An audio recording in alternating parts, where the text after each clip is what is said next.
सुमेर ने रास्ता दिखाया और अर्जुन देव और अन्य लोग उनके पीछे पीछे चल रहे थे। पहाड़ से नीचे उतरने के बाद वे तुरंत हेवन व्यूइंग प्लेटफॉर्म की ओर बढ़ गए। रास्ते में बहुत सारे लोग थे। वे सभी शिष्य थे जो स्वर्ग देखने के मंच की ओर जा रहे थे। इस बार उनमें से लगभग सभी आंतरिक शिष्य थे। इसमें वे लोग शामिल थे जो बंद दरवाजे के प्रशिक्षण में थे या जो अनुभवात्मक प्रशिक्षण पर गए थे। वे सभी स्वर्गीय कृपाण मंडप में लौट आए। ये पिछली मुख्य शिष्य परीक्षा की तुलना में कई गुना अधिक भव्य था। मुख्य सड़क बहुत जीवंत थी और चर्चा की आवाज़ें एक पल के लिए भी नहीं रुकीं। आकाश में अनगिनत आध्यात्मिक जानवर स्काई व्यूइंग प्लेटफॉर्म की ओर उड़ गए, जैसे कि वे पूरे आकाश को ढक रहे हों। संप्रदाय के शिष्यों के अलावा उनमें से अधिकांश छोटी ताकतें थीं जिन्हें निमंत्रण मिला था।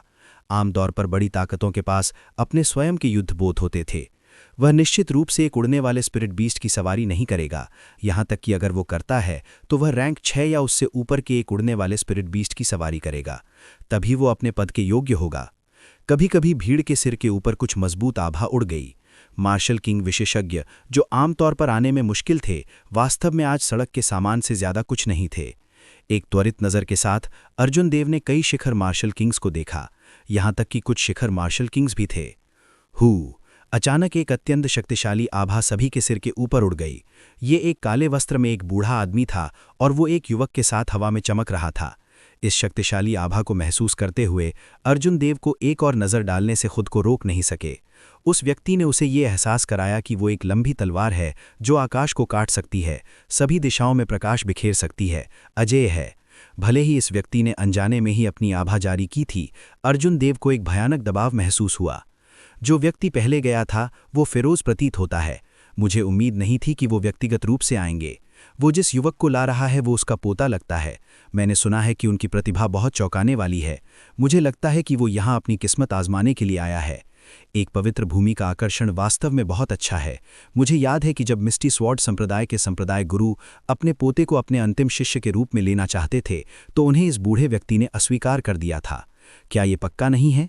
मिस्टी स्वॉर्ड संप्रदाय जैसा संप्रदाय एक सच्ची पवित्र भूमि की तुलना कैसे कर सकता है? ये उल्लेख के लायक भी नहीं है। सुमेर के बगल के लोगों ने बूढ़े को जाते हुए देखा। चलते हुए उन्होंने चर्चा की। जब अर्जुन देव ने ये सुना तो उन्हें उत्सुकता हुई। उसने सुमेर से पूछा, ये फिरोज कौन है? वो बहुत प्रसिद्ध लगता है। सुमेर ने समझाया, वो व्यक्ति ग्रेट किन नेशन में एक प्रसिद्ध तलवारबाज है। वो 70 साल का भी नहीं है, लेकिन वो पहले से ही एक मार्शल एम्बेसडर है। मैंने सुना है कि वो हाल के वर्षों में तलवार ऋषि बनने की सबसे अधिक संभावना वाला व्यक्ति है। हालांकि वो स्वतंत्र है और किसी भी शक्ति से संबंधित नहीं है। कोई आश्चर्य नहीं कि अर्जुन देव ने इतना दबाव महसूस किया। ये पता चला कि फिरोज एक तलवार सम्राट था। एक पवित्र भूमि वास्तव में एक पवित्र भूमि थी। यहाँ तक कि जिन काश्तकारों को तलवार ऋषि के लिए आगे बढ़ने का मौका मिला था, वे भी प्रलोभन का विरोध नहीं कर सके। जैसे जैसे अर्जुन देव आगे बढ़ते गए, रास्ते में उनकी मुलाकात फिरोज जैसे कुछ शिखर विशेषज्ञों से हुई। आधे कदम वाले मार्शल सम्राट भी थे। अर्जुन देव ने उनमें से कम 10 को देखा। ऐसा लग रहा था जैसा सुमेर ने कहा था, ग्रेट किन नेशन के सभी विशेषज्ञ यहाँ थे। हेवन व्यूइंग प्लेटफॉर्म के तल पर उड़ने वाले स्पिरिट बीस्ट की सवारी करने का कोई तरीका नहीं था। पहाड़ पर जाने वाले बहुत सारे लोग थे। अक्सर जब एक उड़ने वाले स्पिरिट बीस्ट के साथ एक शिष्य एक अतिथि को उठाता था तो लोगों का एक बड़ा समूह तुरंत उसे घेर लेता था। स्पिरिट बीस्ट को छीनने का कोई तरीका नहीं था। जब सुमेर ने ये सब देखा तो उसने आह भरी और कहा, ऐसा लगता है कि हमें केवल ऊपर चलना होगा। हेवन व्यूइंग प्लेटफॉर्म ऊंचा और खड़ा है। अगर हम पूरी गति से यात्रा करें तब भी हमें कम से कम 2 घंटे लगेंगे। सौम्या ने धीरे से कहा, इतनी परेशानी से गुजरने की जरूरत नहीं है। अर्जुन देव और मैं 2-2 लोगों के साथ उड़ सकते हैं। हालांकि ये पूरी गति से उड़ने की तुलना में धीमा है, लेकिन ये चलने की तुलना में बहुत तेज है। ये एक अच्छा विचार था। इसी तरह अर्जुन देव ने सुमेर और योगेंद्र शर्मा को उठाया। सौम्या ने निशा देव और बाई को उठाया। वे धीरे धीरे साथ साथ उड़ गए। 1 घंटे के बाद उनमें से 6 धीरे धीरे हेवन व्यूइंग प्लेटफॉर्म पर उतरे। हेवन व्यूइंग प्लेटफॉर्म पर भीड़ पहाड़ की तलहटी की तुलना में बहुत घनी थी। उनमें से 6 भीड़ से लगभग अलग हो गए थे। हेवन व्यूइंग प्लेटफॉर्म के सबसे बड़े ड्रिल ग्राउंड पर कई नवनिर्मित अरीनाज थे। सभी अखाड़े कठोर स्वर्गीय पर्वत पत्थर से बने थे। फिर सतह पर फ्रॉस्ट आयरन की एक परत डाली गई। केवल स्वर्गीय कृपाण मंडप जैसा एक बड़ा संप्रदाय ही फ्रॉस्ट आयरन के साथ अरीनास को पानी देने के लिए इतना पैसा खर्च कर सकता है। ड्रिल ग्राउंड के परिवेश निम्न से उच्च तक दर्शकों के स्टैंड से भरे हुए थे। दर्शक स्टैंड पहले से ही काश्तकारों से भरे हुए थे। स्वर्गीय कृपाण मंडप के शिष्यों के अलावा और भी अधिक साधक थे जो अन्य स्थानों से आए थे। ये जगह लोगों से भरी हुई थी। ड्रिल ग्राउंड के सबसे सामने के रोस्ट्रम का विस्तार पहले ही कर दिया गया था। ये अब पिछले रोस्ट्रम के आकार से दुगना था। रोस्ट्रम के पीछे टेबल और कुर्सियों की एक पंक्ति थी जो पिछले वाले की तुलना में स्पष्ट रूप से ऊंची थी। एल्डर्स असेंबली के बुजुर्ग पहले ही अपनी सीट ले चुके थे। अगर कोई ध्यान से देखेगा तो पता चलेगा कि पहले बुजुर्ग चहल राय, जो आमतौर पर बीच में बैठते थे, बीच में नहीं बैठे थे। इसके बजाय वो एक किनारे पर एक कुर्सी पर बैठा था। रोस्ट्रम के दोनों किनारों पर कई सरल लेकिन बहुत भव्य चाय की मेजें थीं। हजारों लोगों के बैठने में कोई समस्या नहीं होगी। बाईं ओर स्वर्गीय कृपाण मंडप के लोगों के लिए सीटें थीं। तियानियू पीक रोस्ट्रम के सबसे करीब था। इसके बाद Gang Yu peak, jade maiden peak और कियान डुआन पीक थे। 7 चोटियों को सबसे मजबूत से लेकर सबसे कमजोर क्रम में व्यवस्थित किया गया था। क्यूनियन पीक के अलावा अन्य 6 चोटियों के सभी लोग मौजूद थे। इन चोटियों के अपने युद्धपोत थे। उनके लिए तेज होना कोई अजीब बात नहीं थी। दाहिनी ओर और भी चाय की मेजें थीं। उनमें से कम दर्जन थीं। वहां बैठे लोग ग्रेट किन नेशन के सभी कबीले थे। उनमें से सबसे कमजोर व्हाइट वाटर सिटी के राय कबीले जैसी शक्ति थी। रोस्ट्रम के पास कुछ चाय की मेजें खाली थीं। ये स्वर्गीय कृपाण मंडप द्वारा महान कुलों और बड़े संप्रदायों के लिए तैयार किया गया था। एक निश्चित मात्रा में शक्ति और संसाधनों के बिना करीब आना असंभव था। छोटे भाई जियांग, पवित्र भूमि के लोग कब गिरेंगे? बोलने वाला तलवार सम्राट फिरोज था। उसकी चाय की मेज दाहिनी ओर थी। वर्तमान में वो रोस्ट्रम के सबसे करीब था। केवल उनकी स्थिति का कोई व्यक्ति ही चहल राय को छोटे भाई के रूप में संबोधित करने की हिम्मत करेगा। चहल राय को इस तरह के संबोधन पर गुस्सा नहीं आया। दूसरा पक्ष उससे कहीं ज्यादा मजबूत था। तार्किक रूप से कहें तो उसे जूनियर होना चाहिए। चहल राय ने धीरे से मुस्कुराते हुए कहा, भाई फिरोज, अधीर मत बनो। पवित्र भूमि से लोग कल पहुंचे। वे वर्तमान में हमारे यंग पवेलियन मास्टर की हड्डियों की जांच कर रहे हैं। फिरोज ने चाय की मेज पर चाय का प्याला उठाया और एक घूंट लिया। उन्होंने कहा, मैं सबसे पहले छोटे भाई चहल राय को बधाई देता हूं। इस बार स्वर्गीय कृपाण मंडप ने एक पूर्ण प्रतिभा का उत्पादन किया है। 17 वर्ष की उम्र में वो एक शिखर अवर ग्रेड मार्शल किंग बन गया। भविष्य में वो निश्चित रूप से अपनी महिमा वापस हासिल करेगा। ये सही है। बधाई हो एल्डर चहल राय। परिवार के मुखियों और दाहिनी ओर के एकांत विशेषज्ञों के समूह ने एक स्वर में कहा। चहल राय मंद मंद मुस्कुराए और एक एक करके उन्हें जवाब दिया। वो स्पष्ट रूप से अच्छे मूड में था। ठीक इसी समय एक शुद्ध काला युद्धपोत आसमान से उड़ गया। युद्धपोत के धनुष पर एक काला झंडा लहरा रहा था। बैनर पर एक तेज चरित्र जी अक्षर था। नानलिंग प्रांत के लांबा कबीले के लोग यहां आ गए हैं। धनुष पर खड़ा व्यक्ति लांबा कबीले की प्रतिभा ऋतुराज लांबा प्रतीत होता है। दर्शकों में बैठे लोग ड्रिल ग्राउंड के चारों ओर खड़े हैं। थोड़ी देर बाद एक और युद्धपोत धीरे धीरे प्लेटफॉर्म की ओर उड़ गया। ये डोंगमिंग प्रांत के विरासत में मिले नोबल कबीले का हुआ कबीला था। कुछ देर बाद एक विशाल बर्फ का पक्षी अपनी पीठ पर बर्फ का महल लिए हुए धीरे धीरे सबके सिर के ऊपर से उड़ गया। ये आर्या कबीले का गहरा बर्फ महल है। आया किंग भी यहीं है। राजकीय दरबार के गुई मार्क्विस तेजकाश भी यहां है। गुई मार्क्विस एक पवित्र हथियार के साथ एक प्रतिभा है। मुझे आश्चर्य है कि वो इस बार कैसा प्रदर्शन करेंगे। नाइट स्पिरिट पैलेस का युद्धपोत भी यहां है। नानलिंग प्रांत के 2 प्रतिभाशाली महेंद्र रावल और ऋतुराज लांबा भी यहां है। स्वर्गीय मिस्टी स्वॉर्ड संप्रदाय का क्यून ग्रेड युद्धपोत भी यहां है। क्या ऐसा हो सकता है कि उनके संप्रदाय गुरु भी यहां हो? 3 महान संप्रदाय सभी यहां है। ये निश्चित रूप से ग्रेट किन नेशन के इतिहास में पहली बार हुआ है। 100 से अधिक प्रतिभाएं एक ही स्थान पर एकत्रित हुईं। इसके बारे में सोचकर ही नीचे के लोग उत्साहित हो गए। जल्द ही दाईं ओर की चाय की मेजें लोगों से भर गईं। जैसा कि अपेक्षित था, मंच के निकटतम मेज पर मिस्टी स्वॉर्ड संप्रदाय का कब्जा था। उसके बाद नाइट स्पिरिट पैलेस था। अंत में मिस्टी स्वॉर्ड संप्रदाय का संप्रदाय गुरु नहीं आया। इसके बजाय मिस्टी स्वॉर्ड संप्रदाय के पहले बुजुर्ग लिंग चेन आए। वो एक आधा कदम मार्शल सम्राट था। संप्रदाय में उनकी स्थिति संप्रदाय गुरु के बाद दूसरे स्थान पर थी। उनकी स्थिति चहल राय जैसी ही थी। लिंग चेन ने फिरोज की ओर देखा, जो ज्यादा दूर नहीं था। वो धीरे से मुस्कुराया और कहा, सीनियर फैंग, मेरे संप्रदाय गुरु एक बार व्यक्तिगत रूप से आपके पोते को अपने अंतिम शिष्य के रूप में लेने आए थे। हालांकि सीनियर सहमत नहीं हुए। अब जबकि पवित्र भूमि यहाँ है तो आप बिन बुलाए आते हैं। क्या ये थोड़ा ज्यादा नहीं है? फिरोज का बूढ़ा चेहरा दिव्य प्रकाश से चमक रहा था। वो बिल्कुल भी बूढ़ा नहीं लग रहा था।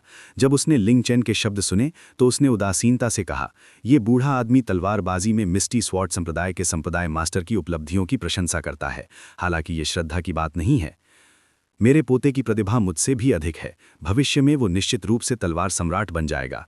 अगर उनमें तलवार ऋषि बनने का आत्मविश्वास नहीं है तो मैं उन्हें किसी भी संप्रदाय में प्रवेश नहीं करने दूंगा।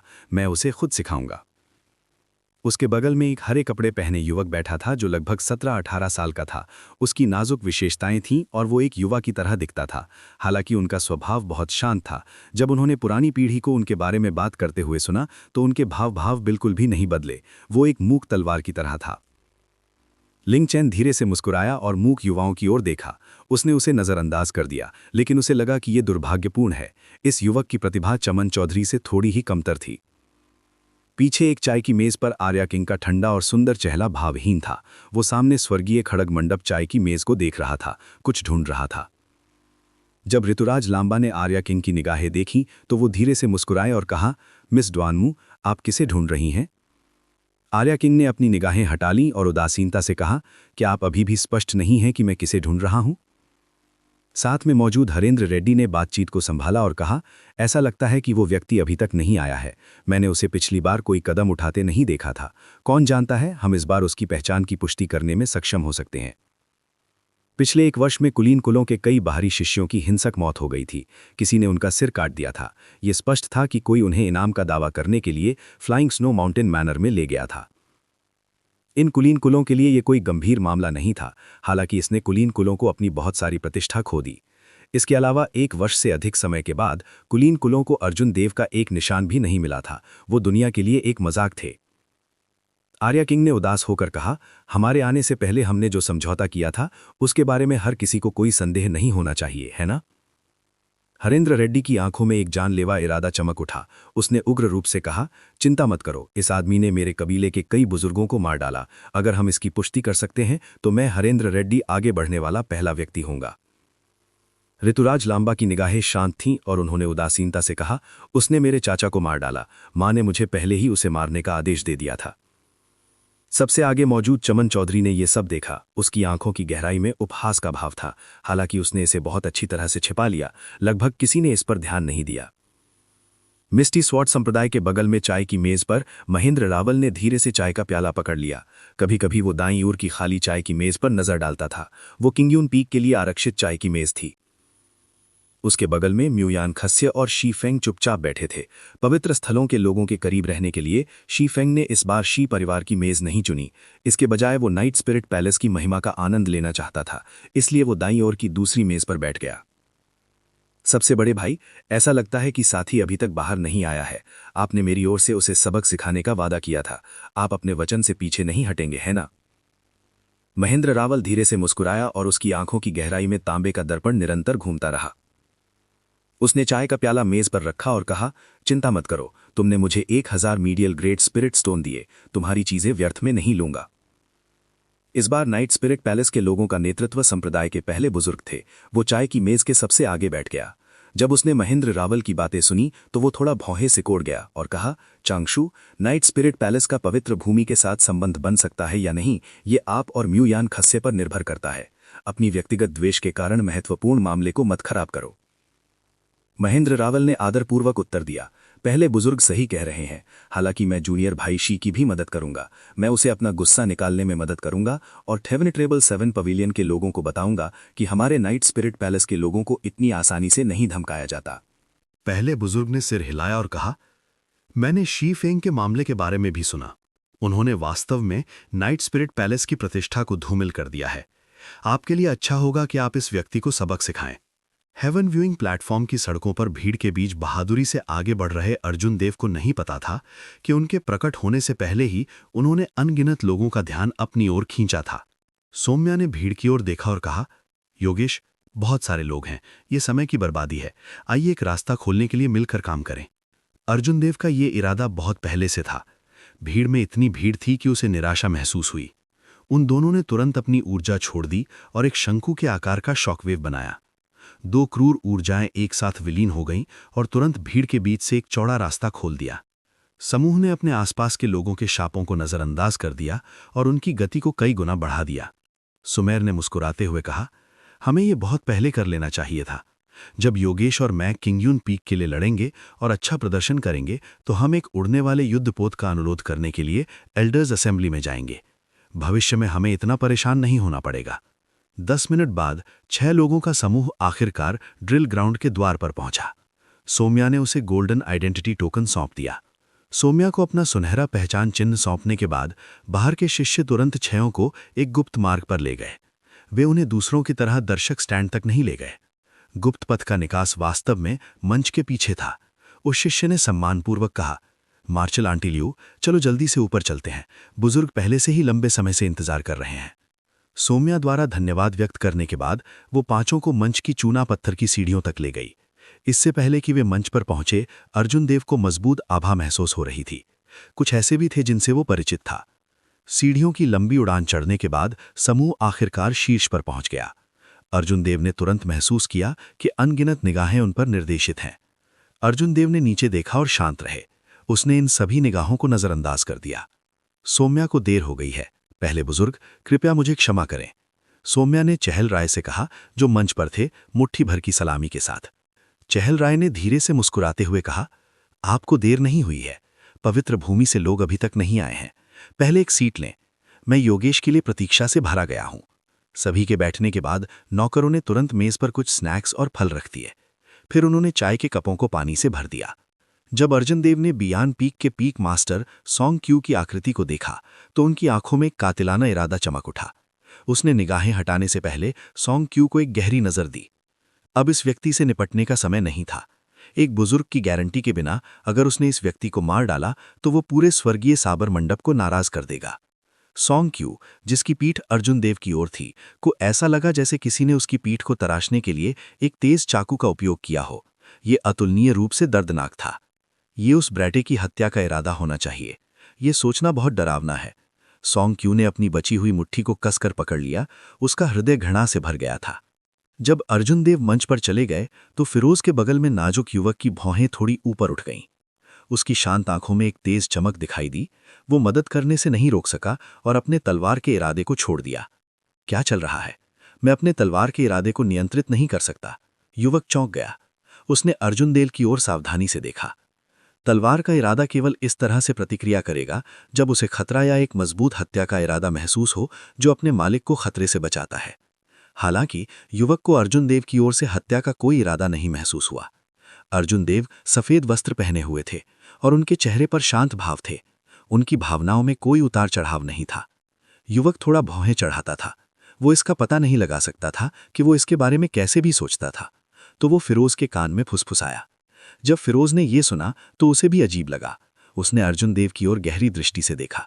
ये एक तेज तलवार की तरह थी जो अंतरिक्ष को फाड़ रही थी, अर्जुन देव के माध्यम से देखने की कोशिश कर रही थी। अर्जुन देव ने अपनी आध्यात्मिक भावना को स्थानांतरित किया और तुरंत महसूस किया कि एक मजबूत मानसिक ऊर्जा उनके पास से गुजर रही है। मजबूत आध्यात्मिक भावना एक तेज ब्लेड में बदल गई और इस मानसिक ऊर्जा से कट गई। उसके बाद उसने जल्दी से अपने शरीर के चारों ओर एक सुरक्षात्मक अवरोध बनाया, जिससे दूसरे पक्ष की मानसिक ऊर्जा को फिर से उसकी जांच करने से रोका जा सके। उसी समय उन्होंने दूसरे पक्ष की मानसिक ऊर्जा के साथ अपनी आध्यात्मिक भावना का विस्तार किया, ये पता लगाने की कोशिश की कि कौन उसकी जासूसी कर रहा था। क्रियाओं की ये श्रृंखला उस समय में हुई जब एक चिंगारी को उड़ने में समय लगता था। इसे पूरा करने के लिए अर्जुन देव को केवल एक विचार की आवश्यकता थी। ये चौंकाने वाला तेज था। हालांकि दूसरे पक्ष ने मानसिक ऊर्जा के इस स्ट्रैंड को छोड़ दिया था, जिससे उसके लिए इसे ट्रैक करना असंभव हो गया था।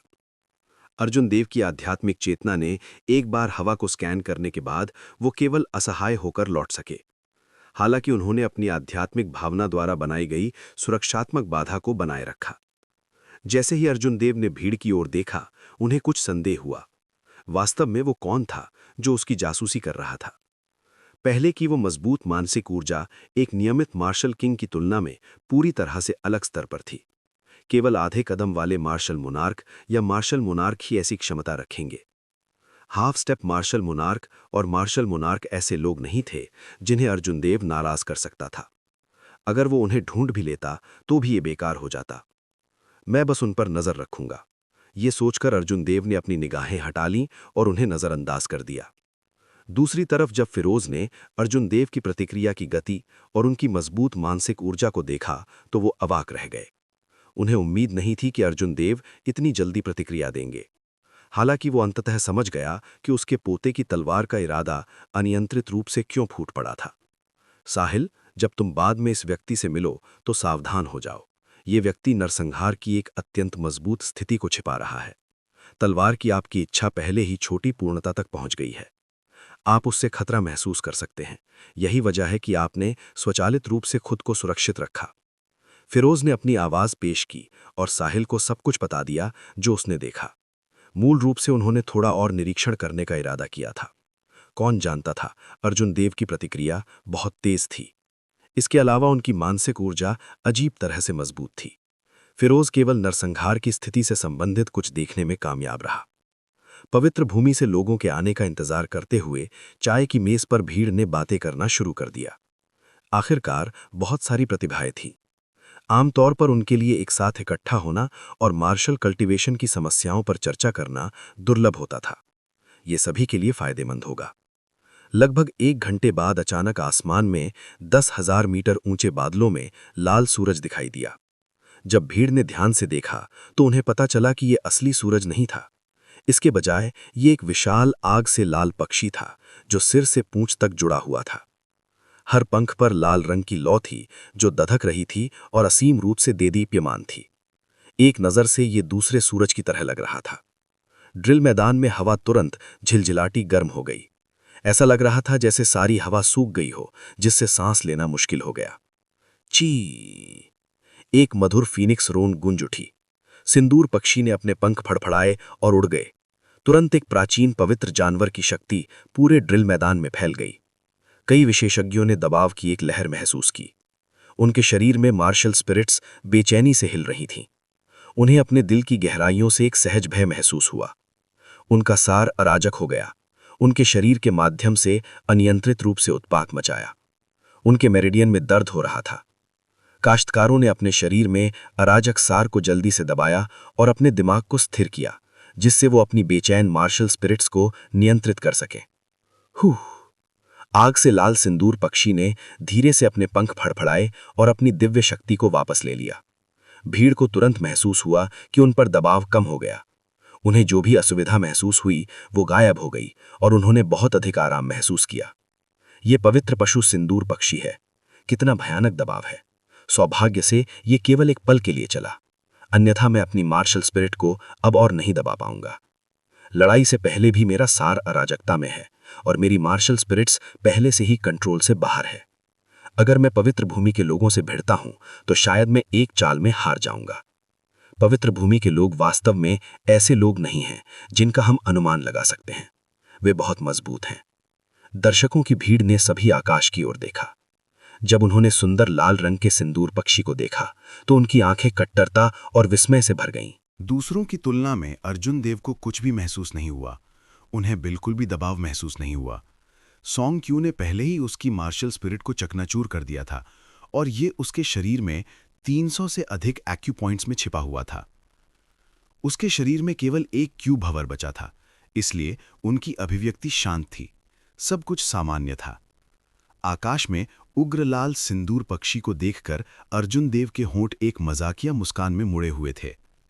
ये दिलचस्प है, जैसे ही वो प्रकट हुआ उसने ताकत का प्रदर्शन करने के लिए एक पवित्र जानवर की आभा का इस्तेमाल किया। वो चाहता था कि हर कोई जान जाए कि मुख्य पात्र कौन है।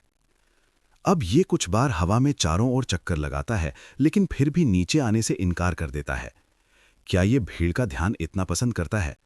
बूम! 5 मिनट बाद आकाश में चक्कर लगा रहा सिंदूर पक्षी उग्र प्रकाश की किरण में बदल गया और मंच पर उतरा। कुछ ही समय में वो जमीन पर मजबूती से गिर गया। लंबे लाल वस्त्र पहने 5 लोग भीड़ के सामने आए। उनके वस्त्र पर एक सुनहरे सिंदूर पक्षी की कढ़ाई की गई थी, जो उनके पूरे शरीर को ढक रही थी। एक बूढ़ा आदमी और 4 युवा लड़के लड़कियां थीं। इसमें 2 पुरुष और 2 महिलाएं थीं। नर सुंदर और सुरुचिपूर्ण थे और मादाएं सुंदर और शुद्ध थीं। वे देखने में बहुत प्रसन्न थे। कोई आभा बिखरी हुई नहीं थी। 10,000 मीटर के गिरने से ऊर्जा पूरी तरह से जमीन में विलीन हो गई थी, पतली हवा में गायब हो गई थी। इससे उनकी ताकत पर उनका मजबूत नियंत्रण दिखा। अर्जुन देव इस कदम से काफी प्रभावित थे। अगर ये वो होता तो वो इसे इतनी लापरवाही से और स्वाभाविक रूप से नहीं कर पाता। पहले बुजुर्ग चहल राय जल्दी से खड़े हो गए। उनके पास एक सम्मानजनक अभिव्यक्ति थी और कुछ प्रत्याशा थी। जब उन्होंने बूढ़े आदमी से पूछा, एल्डर याकूब, हमारे यंग मास्टर की प्रतिभा कैसी है? परिवार के नाम याकूब वाले बूढ़े आदमी ने धीरे से मुस्कुराकर कहा, उसकी योग्यता उत्कृष्ट है। वो फीनिक्स के पैशन पैलेस में 3 साल तक खेती कर सकता है। यदि उसकी समझने की क्षमता अधिक है तो वो फीनिक्स के पैशन पैलेस का मुख्य शिष्य भी बन सकता है। स्वर्गीय कृपाण मंडप के बुजुर्गों के समूह के चेहरे पर मुस्कान थी। यहां तक कि आमतौर पर शांत रहने वाले चहल राय के चेहरे पर भी एक उत्साहित भाव था। बहुत बहुत धन्यवाद एल्डर याकूब। चहल राय ने धन्यवाद में अपने हाथ जोड़ लिए। नमस्कार एल्डर याकूब। मंच पर कबीले के प्रमुखों और बुजुर्गों ने प्रतिक्रिया व्यक्त की और तुरंत खड़े हो गए। उन्होंने फीनिक्स के पैशन पैलेस के बुजुर्ग का अभिवादन करने के लिए अपने हाथ जोड़े। एल्डर याकूब ने अपना हाथ थोड़ा ऊपर उठाया। उसके चेहरे पर मुस्कान कम नहीं हुई, जिससे वो बहुत मिलनसार लग रहा था। हालांकि उनके शब्दों में अहंकार का अलक्षित संकेत था। उन्होंने कहा, है सभी लोग, इतना विनम्र होने की जरूरत नहीं है। मैं फीनिक्स के पैशन पैलेस का केवल एक बाहरी बुजुर्ग हूं। सभी के बैठने के बाद उन्होंने पाया कि पवित्र भूमि के लोग उनकी कल्पना से कहीं ज्यादा मिलनसार थे। पवित्र भूमि के बारे में उनकी अनुकूल धारणा और भी बढ़ गई। अर्जुन देव की आंखें बिजली की तरह तेज थीं। उसने बूढ़े आदमी की आंखों में अहंकार की एक चमक पकड़ी। उसके पीछे के युवाओं का अहंकार और भी स्पष्ट था। फीनिक्स का पैशन याकूब धीरे से बैठ गया और धीरे से कहा, फीनिक्स की पवित्र भूमि संप्रदाय का पवित्र भूमि संप्रदाय है। उसी समय मैं ये देखना चाहता था कि क्या कोई प्रतिभा है जिसे ग्रेट किंग नेशन में खोदा जा सकता है। इसलिए मैंने एल्डर जियांग से सभी को यहां आमंत्रित करने में मदद करने के लिए कहा। फिरोज ने धीरे से पूछा, एल्डर याकूब, क्या आप हमें पवित्र भूमि के चयन मापदंडों के बारे में और बता सकते हैं? एल्डर याकूब ने उत्तर दिया, ये वैसा ही है जैसा कि सभी लोग सोच रहे हैं। एक प्रतियोगिता होगी जिससे हमें काश्तकारों की वास्तविक युद्ध क्षमताओं को देखने की अनुमति मिलेगी। इसके बाद हम उनकी योग्यता को मापेंगे। हालांकि इससे पहले एक सीमा है। कौन सी सीमा? फिरोज ने पूछा। एल्डर याकूब ने उसके पीछे देखा और एक युवक तुरंत बाहर चला गया। उन्होंने कहा, इस व्यक्ति का नाम रोहित है। हमारे फीनिक्स के पैशन पैलेस के आउटर शिष्यों में इसे टॉप 100 में स्थान दिया गया है। जब तक आप इसके साथ 10 चालों का आदान प्रदान कर सकते हैं, आप ग्रैंड प्रतियोगिता में भाग लेने के योग्य होंगे। अन्यथा यदि इनमें से बहुत सारे होंगे तो ये परेशानी भरा होगा। जब भीड़ ने यह सुना कि अर्जुन देव ने केवल एक आउटर शिष्य के साथ 10 चालों का आदान प्रदान किया है, तो उन्होंने तुरंत राहत की सांस ली। ये व्यक्ति केवल एक सुपीरियर ग्रेड मार्शल संत था। उसे 10 चालों में आदान प्रदान करने में कोई समस्या नहीं होनी चाहिए। रोहित ने सबके हाव भाव देखकर दिल ही दिल में छींटा मारा। दीनहीन लोगों का ये समूह वास्तव में स्वर्ग और पृथ्वी की विशालता को नहीं जानता। क्या ये वास्तव में सोचते हैं कि मेरे खिलाफ 10 चालें चलाना इतना आसान है? रोहित ने अपने पैरों को जमीन से ऊपर धकेल दिया और लाल चाप में हवा में चले गए। फिर वो एक अखाड़े पर मजबूती से उतरा। ये जहां भी गुजरता था, स्ट्रीमलाइन पर लाल चिंगारी लंबे समय तक बनी रहती थी। ये देखने के लिए एक सुंदर दृश्य था। एल्डर याकूब ने सिर हिलाया और कहा, चलो शुरू करते हैं। यदि आपको अपनी ताकत पर भरोसा है तो आप आगे आ सकते हैं और इसे आजमा सकते हैं। जो लोग 10 चालें टिक सकते हैं वे ग्रैंड प्रतियोगिता में भाग लेने के लिए योग्य होंगे। एल्डर याकूब की आवाज तेज नहीं थी, लेकिन ये असाधारण रूप से स्पष्ट थी। दर्शक स्टैंड में हर किसान इसे स्पष्ट रूप से सुन सकता था। जब तक कोई 10 चालें चल सकता है, तब तक वे ग्रैंड प्रतियोगिता में भाग लेने के योग्य होंगे। जब उन्होंने ये सुना तो लगभग सभी काश्तकार लुभाने लगे। उनके हाव भाव उत्साह से भरे हुए थे। हालांकि वे जानते थे कि फीनिक्स के पैशन पैलेस के शिष्य असाधारण थे। अगर ये केवल 10 चालें थीं तो अधिकांश काश्तकारों को लगा कि वे इसे आजमा सकते हैं। एक ग्रे आकृति दर्शक स्टैंड से उतरी और जमीन पर मजबूती से उतरी। ये कृषक था जिसे अपनी ताकत पर भरोसा था और वो अपनी चालों का परीक्षण करने आया था। ये भूरे वस्त्र पहने किसान की उम्र 20 साल से अधिक नहीं थी। उसका चेहरा, मोटी भौहें और बड़ी बड़ी आंखें थीं। वो बहुत साधारण लग रहा था और उसकी कमर पर तलवार लटकी हुई थी। हालांकि उसकी आंखों में उत्साह था और उसके कदम राजसी थे। एक नज़र से स्पष्ट हो गया कि वो एक विशेषज्ञ था। इस व्यक्ति ने मुट्ठी भर की सलामी दी और कहा, शीहे प्रांत के बहते बादल संप्रदाय के ये प्रशंसक हैं, कृपया मुझे कुछ संकेत दें। तो ये फ्लोइंग क्लाउड संप्रदाय की यूवी हैं। इस बहते बादल संप्रदाय को शीहे प्रांत में एक बड़ा संप्रदाय माना जाता है। एडेम इस संप्रदाय का सबसे मजबूत व्यक्ति है। यदि वो कोई कदम उठाता है तो उसे पवित्र भूमि के लोगों की ताकत का परीक्षण करने में सक्षम होना चाहिए। यूवी लंबे समय से मीडियल ग्रेड मार्शल संत रहे हैं। उसे 10 चालों को सहन करने में कोई समस्या नहीं होनी चाहिए। अगर वो भी ऐसा नहीं कर पाया तो यहाँ के आधे लोग खत्म हो जाएंगे। यूवी को पहचानने वाले कुछ लोगों ने धीमी आवाज में चर्चा करना शुरू कर दिया। रोहित ने लाल वस्त्र पहने थे और उसके लंबे बाल हवा में लहरा रहे थे। उसकी आंखों में तिरस्कार का एक भाव चमक उठा जब उसने उदासीनता से कहा, तुम योग्य नहीं हो। मैं तुम्हें कुछ संकेत देता हूं। तुम्हें हराने के लिए एक कदम ही काफी है। अभिमानी, मैं देखना चाहता हूं कि पवित्र भूमि के लोग कितने अविश्वसनीय हैं। जब एडम ने यह सुना तो वो थोड़ा गुस्से में आ गया। उसने अपना दाहिना हाथ अपनी तलवार की मूठ पर रखा और उसे श्वा की ध्वनि से खींच लिया। उसने अपनी तलवार लहराई और एक पल में उसने रोहित पर हजारों तलवार की रोशनी एक मूसलाधार तूफान की तरह भेज दी। तलवार की छवियां टिमटिमा रही थीं और हवा गरजने लगी। तलवार की रोशनी के हर स्ट्रैंड में ठंडी क्यू का एक निशान था। जब हजारों तलवार की रोशनी थी तो हजारों ठंडी क्यू के किस्में थीं। अखाड़े का तापमान तुरंत गिर गया। अखाड़े की सतह जो फ्रॉस्ट आयन से भरी हुई थी जल्द ही बर्फ की एक परत से ढक गई। ये फ्लोइंग क्लाउड संप्रदाय की आइस स्वॉर्ड शैडो है, जो एक पीक अर्थ रैंक वाली मार्शल टेक्निक है। मुझे उम्मीद नहीं थी कि इस यूवी ने इसका अभ्यास लिटिल परफेक्शन किया होगा। वो एक पल में हजारों तलवार की रोशनी भेज सकता है। बर्फ की स्थिति में ढकी तलवार क्यू को तोड़ना आसान नहीं है। मिस्टी स्वॉर्ड संप्रदाय की टीम का नेतृत्व करने वाले एक बुजुर्ग ने मंच से टिप्पणी की, महानकिन राज्य का मिस्टी स्वॉर्ड संप्रदाय तलवार का प्रयोग करने में निपुण था। तलवार टेक्निक्स के बारे में उनकी समझ निश्चित रूप से हर किसी से अधिक थी। उनकी टिप्पणी पर सभी ने खुद को सिर हिलाया। मौजूद एकमात्र तलवार सम्राट फिरोज ने भी महसूस किया कि इस तलवार की छाया को तोड़ना आसान नहीं था। हालांकि एडम में बर्फ की स्थिति को नहीं समझा था, लेकिन जमीन पर बर्फ से पता चलता है कि बर्फ के बारे में उसकी समझ एक राज्य के बहुत करीब थी। जब फीनिक्स के पैशन पैलेस के एल्डर याकूब ने यह सब देखा तो वो मंद मंद मुस्कुराया। वो बिल्कुल भी चिंतित नहीं था। उसने मन ही मन सोचा, अगर मैं इस तलवार की टेक्निक को भी नहीं तोड़ सकता तो मैंने रोहित को खुद को शर्मिंदा करने के लिए क्यों बुलाया।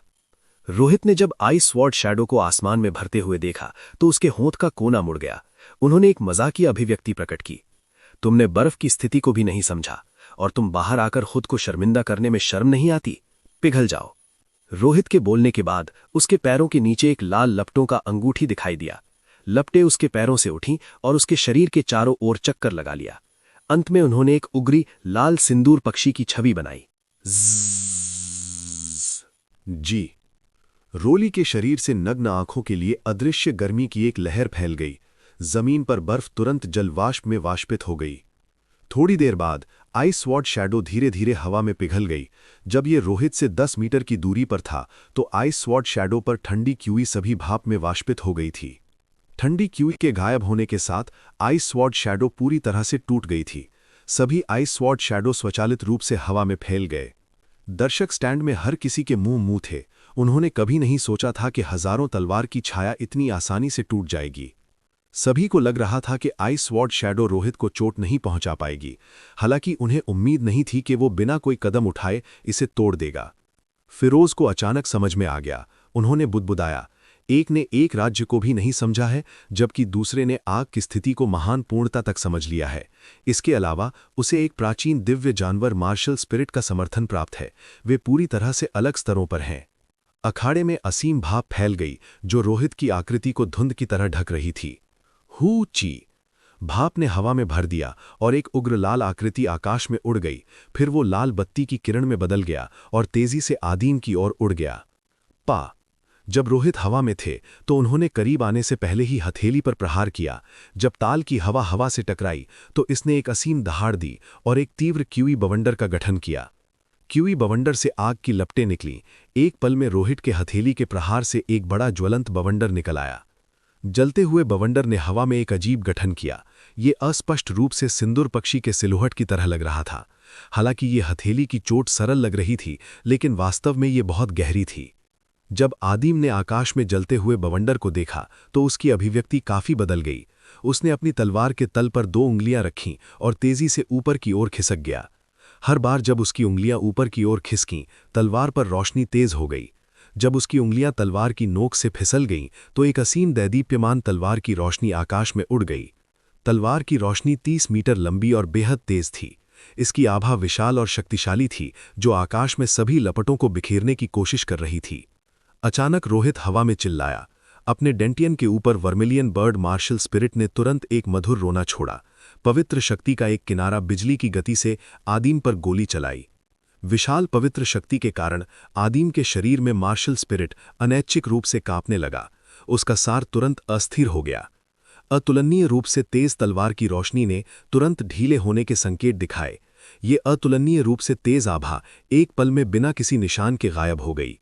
ये खत्म हो गया है, आदिम ने डर के साथ सोचा, जैसे उसका रंग पीला पड़ गया हो। उसे लगा जैसे वो अताल में गिर गया हो। बैंग! जलते हुए बवंडर ने तुरंत आदिम की तलवार की रोशनी को बिखेर दिया, जिसने अपना तीखापन खो दिया था। भयानक ऊर्जा ने बिना किसी रोके आदिम के शरीर पर प्रहार किया। आदिम ने हवा में एक बड़ा कौर खून की उल्टी की, जैसे उसे हवा में ऊंचा फेंक दिया गया। उसकी त्वचा पहले से ही काली हो चुकी थी। ठीक इसी समय एक आकृति आग की लपटों को तोड़ दी और बेरहमी से आदिम की छाती पर हथेली का प्रहार कर दिया। आदिम की चोटें और बढ़ गईं, जैसे उसने एक और कौर खून की उल्टी की। उसका शव अखाड़े के बाहर गिर गया। जब असीम लपटें बिखर गईं तो केवल एक सुरक्षित रोहित ही अखाड़े में रह गया, गर्व से खड़ा हुआ। मैंने कहा था कि मैं तुम्हें एक चाल में हराऊंगा, इसलिए मैं तुम्हें एक चाल में हराऊंगा। अगला! रोहित की ठंडी और अहंकारी आवाज पूरे ड्रिल ग्राउंड में गूंज उठी। चिलचिलाती सूर्य की रोशनी के नीचे मूल रूप से हलचल भरे ड्रिल ग्राउंड घातक रूप से शांत हो गए। किसी ने एक शब्द भी नहीं कहा। रोहित ने डर के साथ सोचा, जैसे उसने भारी रूप से घायल और बेहोश आदिम को बहते हुए बादल संप्रदाय के बुजुर्गों द्वारा ले जाते हुए देखा। ये अभी भी चालों का आदान प्रदान है। अर्जुन देव ने थोड़ा भौहें चढ़ा दी। ये व्यक्ति बहुत निर्दयी था। यदि वो आग की लपटों को वापस नहीं ले सकता था तो उसे अंतिम हथेली के प्रहार का उपयोग करने की भी आवश्यकता नहीं थी। हालांकि इस व्यक्ति ने फिर भी हमला किया। ये स्पष्ट था कि वो बिना किसी दया के दूसरे पक्ष को पीट कर मार डालना चाहता था। थोड़ी देर के लिए भीड़ के चुप होने के बाद एक और व्यक्ति चुनौती देने के लिए नीचे आया। हमेशा ऐसे लोग होते थे जिन्हें अपनी ताकत पर भरोसा होता था। 10 चालों को सहन करना बहुत मुश्किल नहीं लग रहा था। एक बार जब वे गुजर गए तो वे पवित्र भूमि में प्रवेश करने में सक्षम हो सकते हैं। उस समय वे दूसरे पक्ष की तरह मजबूत हो सकते हैं। ये व्यक्ति आदिम से थोड़ा मजबूत था। वो पहले से ही हवा की स्थिति को छोटी पूर्णता तक समझ चुका था। वो बहुत मुश्किल के बाद 9 चालें झेलने में कामयाब रहे। रोहित थोड़ा घायल हो गया था और उसके सार को बहुत थका हुआ पाया। हालांकि उसके पास अभी भी अपनी अधिकांश ताकत थी। उसने खुशी से सोचा, मुझे बस एक और कदम उठाने की जरूरत है। हालांकि रोहित ठंडे स्वर में मुस्कुराए। उन्होंने अपनी प्राचीन मार्शल आत्मा की पवित्र शक्ति को फिर से उजागर किया। उसके प्रतिद्वंद्वी की मार्शल आत्मा कांप उठी और उसका सार अस्थिर हो गया। एक उद्घाटन दिखाई दिया और उसे अंतिम चाल में उड़ते हुए भेज दिया गया। आप एक भी झटका नहीं झेल सकते। अगला! आप उद्घाटन से भरे हुए हैं। कितनी शर्मनाक बात है। हाथापाई करना। कचरा खेती करने के लिए पवित्र भूमि में प्रवेश करना चाहता है। नीचे जाओ। कुछ समय के लिए अधिक से अधिक लोग उसे चुनौती देने के लिए नीचे आए। हालांकि उन सभी को रोली ने हरा दिया था। कुछ तो 5 चालें भी नहीं चल पाईं और सीधे नीचे गिर गईं। कुछ 9 चालें सहन करने में कामयाब रहे, लेकिन रोहित ने तुरंत अंतिम चाल के लिए अपने सिंदूर पक्षी मार्शल आत्मा की पवित्र शक्ति का उजागर किया। एक दिव्य जानवर की शक्ति का उपयोग करते हुए अर्जुन देव ने दूसरे पक्ष की मार्शल आत्मा को कांपने और एसेंस को अस्थिर करने के लिए प्रेरित किया, जिससे दूसरे पक्ष की हत्या की चाल को बलपूर्वक तोड़ दिया गया। ऐसे ही दर्जनों लोग नीचे गिर गए। उनमें से कई विभिन्न क्षेत्रों से उत्कृष्ट प्रतिभाएं थीं और उनकी ताकत को भयानक कहा जा सकता है। हालांकि उनमें से कोई भी दूसरे पक्ष के खिलाफ 10 चालों से अधिक नहीं टिक सका। इसके अलावा जो लोग ऊपर गए वे सभी गंभीर रूप से घायल हो गए, जो देखने के लिए एक दुखद दृश्य था। रोहित ने बिल्कुल भी रहम नहीं दिखाई। जब फिरोज ने यह देखा तो उसे इसे सहन करना मुश्किल हो रहा था। उसने एल्डर याकूब से कहा, एल्डर याकूब, क्या ये दहलीज थोड़ी सख्त नहीं है? चूंकि ये एक दहलीज है, क्या हम ऋषि पराक्रम का उपयोग नहीं कर सकते और अपनी ताकत से इसका परीक्षण नहीं कर सकते? फिरोज की बातें भी वही थीं जो बाकी लोग सोच रहे थे। यदि वे अपनी पवित्र शक्ति का उपयोग नहीं करते हैं तो कम से कम 10 लोग होने चाहिए जो 10 चालों तक चल सकें। हालांकि एक बार जब रोहित ने सिंदूर पक्षी की पवित्र शक्ति का उपयोग किया तो वो उसी साधना क्षेत्र में बेजोड़ हो जाएगा। यहां तक कि एक अवर ग्रेड मार्शल किंग जो 1 ग्रेड अधिक था उसके लिए एक मैच नहीं होगा। एल्डर याकूब मंद मंद मुस्कुराए और कहा, हर कोई, ये पवित्र शक्ति वास्तव में दहलीज का सबसे महत्वपूर्ण हिस्सा है। यदि कोई पवित्र शक्ति का सामना भी नहीं कर सकता है तो हमारे संप्रदाय में प्रवेश करने का क्या मतलब है। इसके अलावा ये रोहित की सिंदूर पक्षी रक्तवाइन लेखा की सीधी वंश की नहीं है, ये पहले से ही बहुत पतला है। हमारे संप्रदाय में इसे ज्यादा नहीं माना जाता है। जब भीड़ ने एल्डर याकूब की बात सुनी तो उन्हें खंडन करने का कोई कारण नहीं मिला। यदि वे कर भी सकते थे तो वे इसे केवल अपने दिलों में रख सकते थे। किसने उसे पवित्र भूमि के चयन को नियंत्रित करने के लिए कहा? वे उसका खंडन करने की हिम्मत कैसे कर सकते थे? जैसे ही भीड़ बात कर रही थी, अखाड़े में मौजूद एक अन्य शिष्य ने रोहित की हथेली के प्रहार से उसके आंतरिक अंग फट गए। उसने खून की उल्टी की और अखाड़े से लुढ़क गया। ये देखने के लिए एक दुखद दृश्य था। वो दयनीय स्थिति में था। जब कोई ध्यान से देखता है तो ये व्यक्ति वास्तव में स्वर्गीय सेबर मंडनी के विंड क्लाउड लिस्ट का 9वां स्थान प्राप्त सुधीर था। अप्रत्याशित रूप से वे भी रोहित के खिलाफ 10 चालों से अधिक नहीं टिक सके। पवित्र भूमि के लोगों की ताकत वास्तव में भयानक है। अप्रत्याशित रूप से यहां तक कि हेवनली सेबर पवेलियन की विंड क्लाउड लिस्ट के 9वें स्थान पर काबिज सुधीर भी 10 चालों से अधिक नहीं टिक सके। दर्शकों में बैठे कई काश्तकार सुधीर को पहचान लेते हैं। वे सभी आश्चर्य से चिल्लाए। रोहित ने इस व्यक्ति को उदासीनता से देखा और ठंडे स्वर में मुस्कुराया। इतनी ताकत के साथ वो स्वर्गीय सेबर मंडनी में 9वें स्थान पर हो सकता है? स्वर्गीय सेबर मंडनी की रैंकिंग बहुत बेकार है। यहां तक कि उसके जैसा कचरा भी रैंकिंग में जगह बना सकता है। जब स्वर्गीय कृपाण मंडप के कई शिष्यों ने ये सुना तो उनके चेहरे लाल हो गए। वे अपमानित महसूस कर रहे थे और अपने दिलों में क्रोध को दबा नहीं सकते। वे नीचे कूदना चाहते थे और इस व्यक्ति को सबक सिखाना चाहते थे। हालांकि जब उन्होंने उसकी ताकत के बारे में सोचा तो वे असहाय महसूस कर रहे थे। यदि वरिष्ठ भाई मुरोंग नहीं गए होते तो इस व्यक्ति को पवित्र आत्मा की शक्ति का उपयोग करके इतना अहंकारी होने का मौका नहीं मिलता। ये बहुत ज्यादा है, स्वर्गीय कृपाण मंडप के कई शिष्यों ने गुस्से में कहा। प्लेटफॉर्म पर मौजूद चहल राय ने जब रोहित की बातें सुनी तो उनके हावभाव भी बदल गए। एल्डर याकूब ने मुस्कुराते हुए कहा, एल्डर चहल राय, उनकी बात मत मानो। युवाओं में हमेशा अपनी तीक्ष्णता होती है, इसे दिल पर मत लो।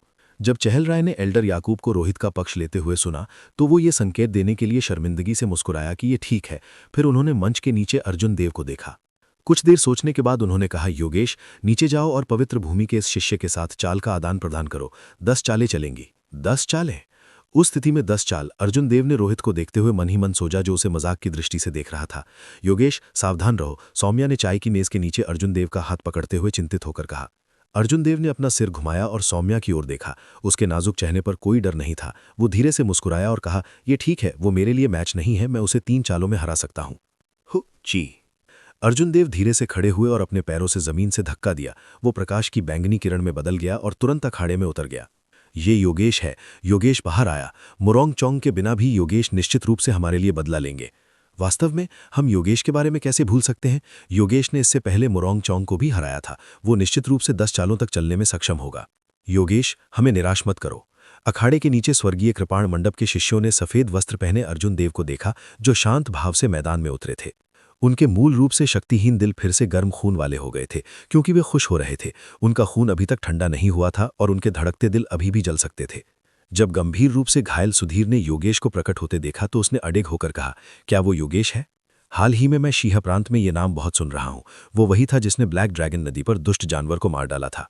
न केवल उसने उस समय ब्लैक ट्यूना वेल को मार डाला, बल्कि उसने पुरानी पीढ़ी के विशेषज्ञ यू मिंगशान को भी मार डाला, जो उनका पीछा करता था। पहले मैंने सुना था कि योगेश नाम का एक युवक इधर उधर घूम रहा था और कई उच्च रैंक वाले स्पिरिट बीस्ट्स को मार रहा था। ऐसा लगता है कि वो वही है। अब योगेश का नाम पहले की तरह अस्पष्ट नहीं रह गया था। उन्होंने शीह प्रांत के युवा पीढ़ी के अग्रणी व्यक्ति का प्रतिनिधित्व किया। कई लोगों के दिलों में वो पहले से ही दूसरा मुरोंग चोंग था। ये भी कहा जा सकता है कि वो पहले ही मुरोंग चोंग से आगे निकल गया था। सफेद वस्त्र पहने अर्जुन देव के चेहरे पर शांत भाव थे। उन्होंने अपने आसपास की आवाजों को अनसुना कर दिया। सम्मान या अपमान से बेफिक्र थे।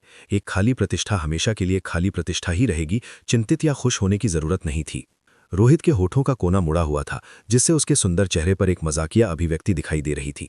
वो मंद मंद मुस्कुराया और कहा, ऐसा लगता है कि आप असाधारण रूप से लोकप्रिय हैं। हालांकि आप सिर्फ निचले क्षेत्र के व्यक्ति हैं। आप कभी नहीं जान पाएंगे कि आकाश कितना ऊंचा है। एक प्रतिभा चाहे कितनी भी मजबूत हो, वे मेरी नज़र में कुत्ते की गंदगी के लिए भी तुलनीय नहीं है। अर्जुन देव धीरे से मुस्कुराए और शांति से रोहित की ओर देखा। उन्होंने कहा, आप पवित्र भूमि के सिर्फ एक अनरैंक्ड शिष्य है। ये मत सोचिए कि आप भगवान हैं। मेरी राय में आप वो हैं जो कुएं के नीचे से आकाश को देख रहे हैं, ये नहीं जानते कि आकाश कितना बड़ा है। अर्जुन देव की बातों से ऐसा लग रहा था जैसे रोहित के दिल में एक ऐसा राग छा गया था जिसे वो छू नहीं पा रहा था। रोहित के चेहरे पर गुस्से की झलक छा गई और उसने ठंडे स्वर में कहा, मैं तुम्हें 3 चालों के भीतर इस मैदान से बाहर कर दूंगा। क्या ऐसा है? ऐसा लगता है कि मैंने किसी से वादा किया है कि मैं तुम्हें 3 चालों पे हरा दूंगा। अर्जुन देव धीरे से मुस्कुराए। रोहित के हाव भाव उदास हो गए क्योंकि उसने ठंडे स्वर में सूंघा, घमंडी। बूम! रोहित चिल्लाया और एक लाल रंग की लौ तुरंत उसके पैरों से उठी। इसने चारों ओर चक्कर लगाया और उसके पीछे एक सिंदूर पक्षी की छवि बनाई। फिर उसने हथेली पर प्रहार किया। हवा में हवा स्फोट हो गई। ताड़ के इस प्रहार के बल ने अनगिनत तीव्र चक्रवातों को विस्फोट कर दिया। चक्रवातों में आग की लपटें उड़ गईं, जिससे पलक झपकते ही कई 100 मीटर ऊंचे ज्वलंत बवंडर बन गए। विभिन्न आकारों की लपटों के छल्लों ने हवा में एक अजीब गठन किया। दूर से देखने पर यह किसी सिंदूर पक्षी की खुरदरी रूपरेखा जैसा लग रहा था। ये फिर से ये कदम था। पहले के कई विशेषज्ञ इस कदम पर गिर गए थे। अर्जुन देव ने सिंदूर पक्षी की शक्ति का उपयोग एक विनाशकारी शक्ति बनाने के लिए किया, जो सभी बाधाओं को दूर कर सकती थी। अर्जुन देव की आंखें चमक उठीं और उनकी अभिव्यक्ति दृढ़ थी। उसने अपना दाहिना हाथ लूनर शैडो कृपान पर रखा और बिजली की गति से अपनी कृपान खींच ली, जैसे ही जलते बवंडर उसे मारने वाले थे। गड़गड़ाहट। अचानक शांत आकाश में गड़गड़ाहट हुई। बैंगनी बिजली हवा को फाड़ दी और लूनर शैडो कृपान में घुस गई। बर्फ सफेद कृपान तुरंत बैंगनी रोशनी के साथ टिमटिमा गई। अर्जुन देव बिजली की गति से आगे बढ़े और काट डाला। कृपान सिंदूर पक्षी के सिर के केंद्र से होकर गुजरी। वो इस कृपान हड़ताल से इस कदम की ताकत को तोड़ना चाहते थे।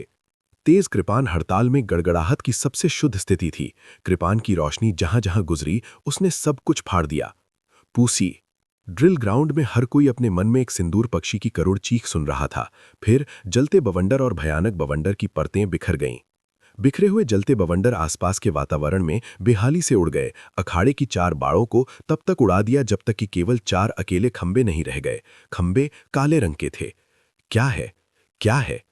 इसके बाद चारों खंबे टुकड़े टुकड़े हो गए। अप्रत्याशित रूप से वे सभी अंदर से बाहर तक जल गए थे। इससे पता चलता है कि इस लौ की शक्ति कितनी अत्याचारी थी। अर्जुन देव को जिस मार्शल तकनीक पर रोहित को इतना गर्व था, उसे आसानी से तोड़ते हुए देखकर अनगिनत लोगों ने मन ही मन सोचा, अच्छा। जब रोहित ने अपनी गर्वित मार्शल तकनीक फ्लेमिंग फीनिक्स चेन बर्स्ट को सबसे सीधे और निर्णायक ढंग से टूटते हुए देखा, तो उनके हाव भाव थोड़े बदल गए। रोहित ने जमीन से धक्का दिया और हवा में उड़ गया। उसके पीछे सिंदूर पक्षी की छवि ने अपने पंखों को धीरे से फड़फड़ाया। जैसे ही सिंदूर पक्षी ने अपने पंखों को फड़फड़ाया, रोहित की आभा उड़ने लगी। जल्द ही ये अपने चरम पर पहुंच गया और उसकी आग की स्थिति अपने चरम पर पहुंच गई। एक अनिराकार लाल रंग की लौ ने रोहित के पूरे शरीर को ढक लिया। अखाड़े में तापमान तेजी से बढ़ गया और उसके पैरों के नीचे फ्रॉस्ट आयरन चौंकाने वाला गर्म हो गया। अर्जुन देव को ऐसा लगा जैसे उनके विंड वॉक शूज भट्टी से भुने जा रहे हों। उनके पैरों के तलवे बेहद असहज महसूस कर रहे थे। जैसे ही अर्जुन देव विरोध करने के लिए अपने सार को प्रसारित करने वाले थे, विंड वॉक शूज से एक ठंडी हवा चली। तापमान तुरंत गिर गया। अप्रत्याशित रूप से विंड वॉक शूज में ऐसा कार्य था, इससे अनजाने में अर्जुन देव को बहुत मदद मिली। जब अर्जुन देव ने स्थिति देखी तो उन्होंने हिलना बंद कर दिया। इस कदम में वर्मिलियन बर्ड स्वॉर्ड की है, जिसमें एक शिखर स्थिति होती है। देखते हैं कि आप इसे कैसे तोड़ते हैं, रोहित ने ठंडे स्वर में कहा, जबकि उसकी आभा अपने चरम पर पहुंच गई। रोहित का पूरा शरीर एक तेज चमकदार लाल तलवार की तरह हो गया। उन्होंने अपने दाहिने हाथ की 2 उंगलियों को एक साथ पकड़ा और अर्जुन देव की ओर इशारा किया। एक लाल रंग की तलवार क्यू जल्दी से दिखाई दी। इसने अर्जुन देव की ओर बढ़ते हुए एक भेदनी ध्वनि उछाल दी। इसकी गति ध्वनि की गति के बहुत करीब थी। लाल रंग की ज्वलंत तलवार क्यू में एक राज्य बेहद तेज था। इसके करीब आने से पहले ही अर्जुन देव इसकी तीक्ष्णता को महसूस कर सकते थे। अर्जुन देव धीरे से पीछे चले गए और बिजली की गति से आगे बढ़े। उसने अभी के लिए तीखेपन से बचने का फैसला किया। जी जहां अर्जुन देव मूल रूप से खड़े थे, वहां तुरंत एक उंगली के आकार का छेद दिखाई दिया। अप्रत्याशित रूप से ये फ्रॉस्ट आयन को छेद दिया। भयानक रूप से उच्च तापमान के कारण फ्रॉस्ट आयन चटक गया और भाप बढ़ गई। ची लाल रंग की तलवार क्यूई के तार तीरों की तरह बरसते थे। अर्जुन देव बार बार पीछे हट गए। तुम्हें लगता है कि तुम पीछे हट सकते हो? हा, मेरे पास इस चाल में तलवार क्यूई के कुल 999 किस्में हैं। आइए देखते हैं कि आप कैसे पीछे हट सकते हैं। नीचे खड़े हो जाओ और मर जाओ। अर्जुन देव को पीछे हटते हुए देखते हुए रोहित हवा में पागलों की तरह हंसा। उसके पीछे सिंदूर पक्षी की छवि लगातार अपने पंख फड़फड़ाती रही। जब अर्जुन देव ने सिंदूर पक्षी को अपने पीछे अपने पंख फड़फड़ाते हुए देखा, तो वो गहरी सोच में पड़ गया। वो अपने आप से बुदबुदाया, तो ये ऐसा है। अचानक रोहित के पैर जमीन से हट गए। उसका आधा शरीर पहले से ही अखाड़े के किनारे पर लटक रहा था। दर्शकों का दिल उछल पड़ा, पूरी जगह तुरंत खामोश हो गई। क्या योगेश भी हारने वाला है? सभी ने अनिच्छा से सोचा। गड़गड़ाहट की स्थिति जो पहले से ही हवा में इकट्ठा हो गई थी, भयंकर रूप से मंथन कर रही थी। दबी हुई गड़गड़ाहट लगातार गरजती रही। Arc light slash. एक चिल्लाहट के साथ अर्जुन देव ने अपनी कृपाण घुमाई। बैंगनी कृपाण कीवी ने हवा में एक लंबा चाप खींचा। चाप का अंत रोहित के पीछे वर्मिलियन बर्ड की छवि की ओर इशारा किया गया था। चरमराहण। एक दर्दनाक विलाप के साथ सिंदूर पक्षी ने अपने पंख फड़फड़ाना बंद कर दिया, जैसे कि वो बिजली से मारा गया हो। बैंग। जब हमले वर्मिलियन बर्ड पर उतरे तो ऐसा लगा जैसे वे स्वयं रोली पर उतरे हों। रोली पीले रंग के साथ जमीन पर गिर पड़ा। आकाश में भरी तलवार क्यूई तुरंत अर्जुन देव के सिर के ऊपर गायब हो गई। अर्जुन देव मंद मंद मुस्कुराया। उसके सफेद वस्त्र हवा में लहरा रहे थे, जैसे कि वो आगे बढ़ रहा था। लानत है। जब रोहित ने आराम से अर्जुन देव को देखा तो वो भयंकर रूप से दहाड़ने लगा और अपनी दाहिनी हथेली से जमीन को तोड़ दिया। Ho Chi Ho Chi. तुरंत अनगिनत छोटे लाल जलते हुए पक्षी जमीन से उड़ गए। वे लगातार चहकते रहे, आकाश को लाल जलते हुए पक्षियों से भर देते थे। इनमें से प्रत्येक जलते हुए पक्षी आसानी से एक छोटे टीले को अलग कर सकता था। उनमें से इतने सारे होने के साथ वे एक पहाड़ को समतल करने में सक्षम होंगे। वुकुई क्यूई में बदल जाता है। अर्जुन देव ने कदम ब कदम आगे बढ़ते हुए कृपाण फैलाई। दिव्य वुकुई वृक्ष कहीं से प्रकट हुआ और घने बैंगनी कृपाण क्यूई के धागों में बदल गया। बैंगनी कृपाण क्यूई हवा में हर जगह उड़ गया, जिससे जलते हुए पक्षियों को चिंगारी में तोड़ दिया गया और उन्हें चकनाचूर कर दिया। आकाश में चिंगारी भर गई और गगनभेदी धमाके अर्जुन देव के सिर के ऊपर गूंज उठीं। अर्जुन देव के हाव भाव नहीं बदले। वो मध्यम गति से चला, जबकि उसके सफेद वस्त्र फड़फड़ा रहे थे। वो रोली की ओर चल रहा था जो जमीन पर था। हा, तुम वास्तव में मेरे इतने करीब आने की हिम्मत करते हो? क्या तुम्हें सचमुच लगता है कि ये कदम खत्म हो गया? फीनिक्स को श्रद्धांजलि देने वाले 100 पक्षी गठबंधन।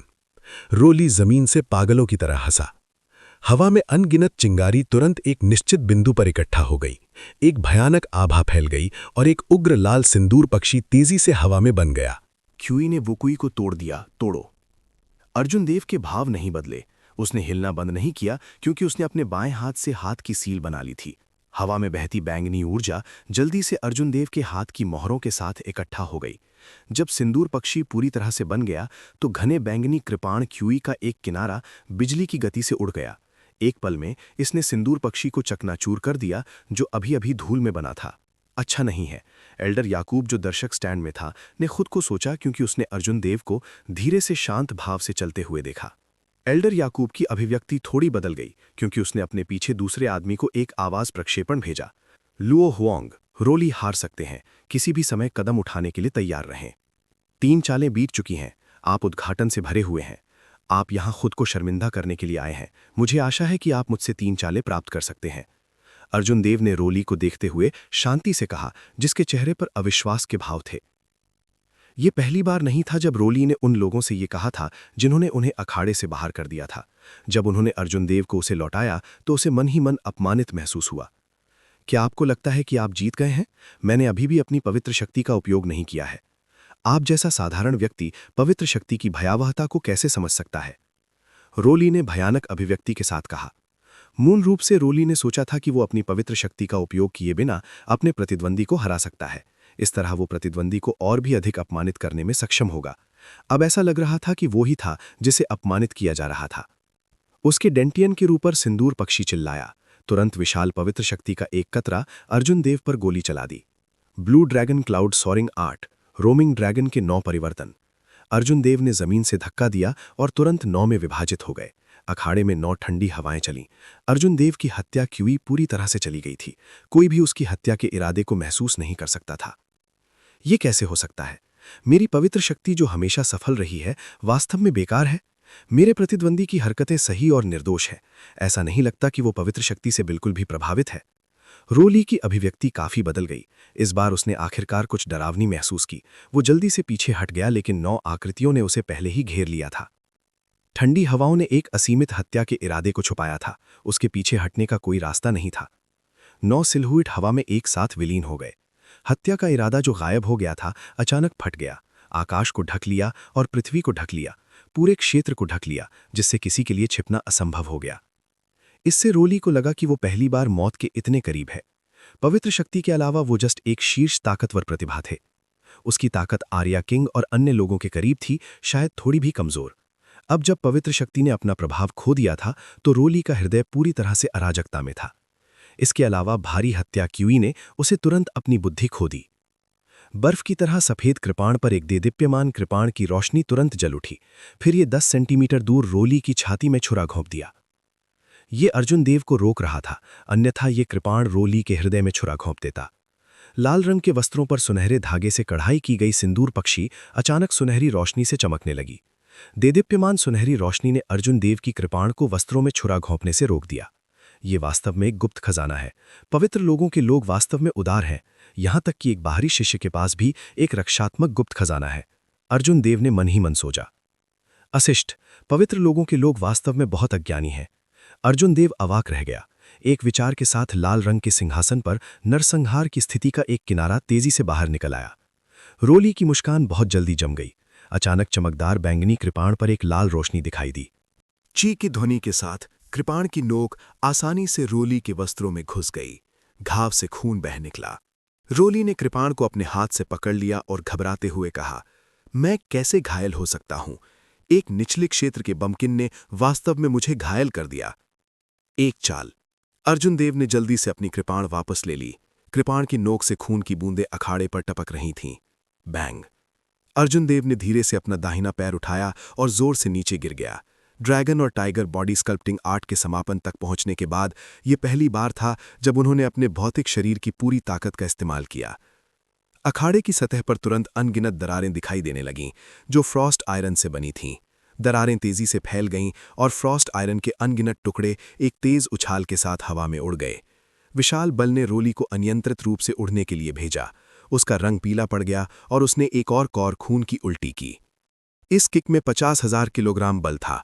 यदि ये उसके प्रतिद्वंद्वी की छाती पर उतरता है तो ये उसके आंतरिक अंगों को चकनाचूर करने और उसे गंभीर रूप से मौत के घाट उतारने के लिए पर्याप्त होगा। तीसरी चाल के लिए मैं आपको हथेली का प्रहार लौटा दूंगा। आप ये कहने के योग्य नहीं हैं कि स्वर्गीय कृपाण मंडप कचरा है या नहीं। जहां तक आपकी बात है, वर्मिलियन बर्ड मार्शल स्पिरिट के बिना आप सिर्फ कचरा हैं। मंच पर समर्थ के हाव भाव थोड़े बदल गए। उसने जमीन से धक्का दिया और लाल बत्ती की किरण में बदल गया, तेजी से उड़ गया।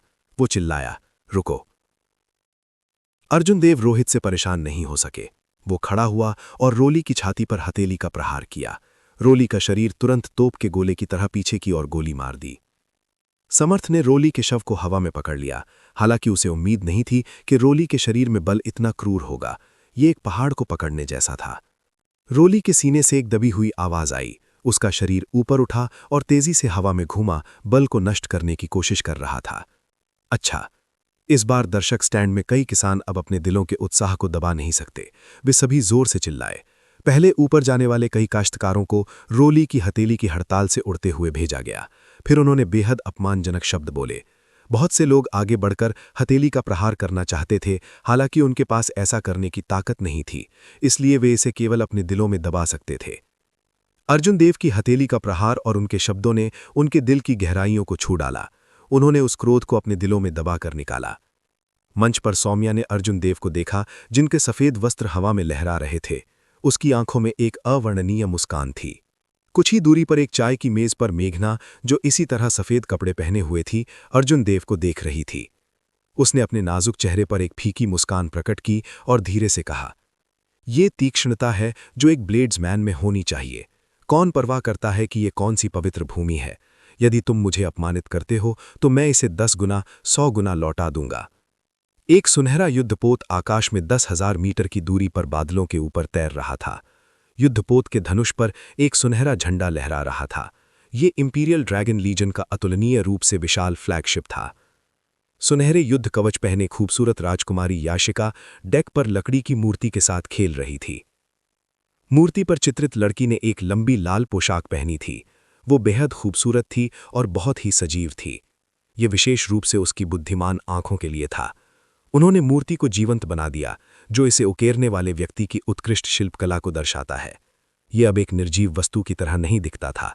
इसके बजाय ये एक पूर्ण सुंदरता की तरह लग रहा था, जो किसी भी क्षण जीवन में आ सकता है। मूर्ति में लड़की खुद राजकुमारी याशिका थीं। याशिका ने धीरे से मुस्कुराते हुए कहा, बुरा नहीं है, आप हर महीने अपना होमवर्क करते हैं, इसके अलावा वे सभी अलग हैं। कुछ ही दूरी नहीं रहे नरेंद्र लांबा के चेहरे पर मुस्कान थी। उन्होंने कहा, इस बच्चे ने अनजाने में इस बार हमारी बहुत मदद की। पवित्र भूमि की किंवदंती एक मजाक बन जाएगी। याशिका ने अपनी मुस्कान वापस ले ली और हाथ के फ्लिप के साथ मूर्ति को दूर रख दिया। उसने असीम बादलों के माध्यम से ड्रिल ग्राउंड में स्थिति देखी और वो बुदबुदाई। इस दुनिया में सच्ची किंवदंती जैसी कोई चीज नहीं होती। हालांकि इस बार उन्होंने वास्तव में हमारी बहुत मदद की। लिंग्युन पर्वत श्रृंखला के उजाड़ पीछे के पहाड़ों में, जहां पुनर्जन्म कुआं था, लाल वस्त्र पहने 8 बूढ़े पुनर्जन्म कुएं में मोहर का सावधानीपूर्वक निरीक्षण कर रहे थे। अचानक प्रमुख बूढ़े व्यक्ति की अभिव्यक्ति बदल गई। उसने अपना सिर उठाया और हेवन व्यूइंग प्लेटफॉर्म की दिशा में देखा। स्वर्गीय कृपाण मंडप के 9वें बुजुर्ग जो उनके बगल में थे ने सावधानी से पूछा, एल्डर लो, क्या कुछ हुआ? 9वें एल्डर मदद नहीं कर सकता था, लेकिन घबराहट महसूस कर रहा था। इससे पहले बूढ़ा आदमी फीनिक्स के पैशन पैलेस का एक आंतरिक संप्रदाय का बुजुर्ग था जो 6ठे स्थान पर था। उनके शब्दों ने पहले से ही आंतरिक संप्रदाय में कुछ वजन रखा था। बाहरी संप्रदाय के बुजुर्ग उसकी तुलना नहीं कर सकते थे। उनकी साधना अथाह थी। इस बार सील की मरम्मत के लिए जिम्मेदार व्यक्ति यही व्यक्ति था। एल्डर लो ने अपनी निगाहें हटा ली और उसकी आंखों में एक अगोचर क्रोध चमक उठा। वो मंद मंद मुस्कुराया और कहा, ये ठीक है, सील मेरी अपेक्षा से कहीं बेहतर है। कौन जानता है, हम इस स्थानिक दरार को ठीक करने में सक्षम हो सकते हैं। यहाँ तक कि अगर हम नहीं कर सकते हैं तो स्वर्गीय कृपाण मंडप को 100 वर्षों के भीतर एक राक्षसी आपदा के बारे में चिंता करने की आवश्यकता नहीं होगी।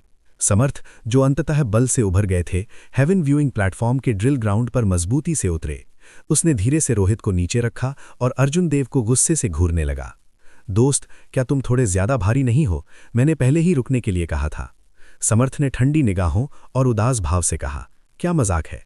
अब आपको पता है कि आप बहुत भारी हैं और रुकने के लिए कहते हैं। इससे पहले रोहित ने कई लोगों को चोटिल किया था। आपने रुकने के लिए क्यों नहीं कहा?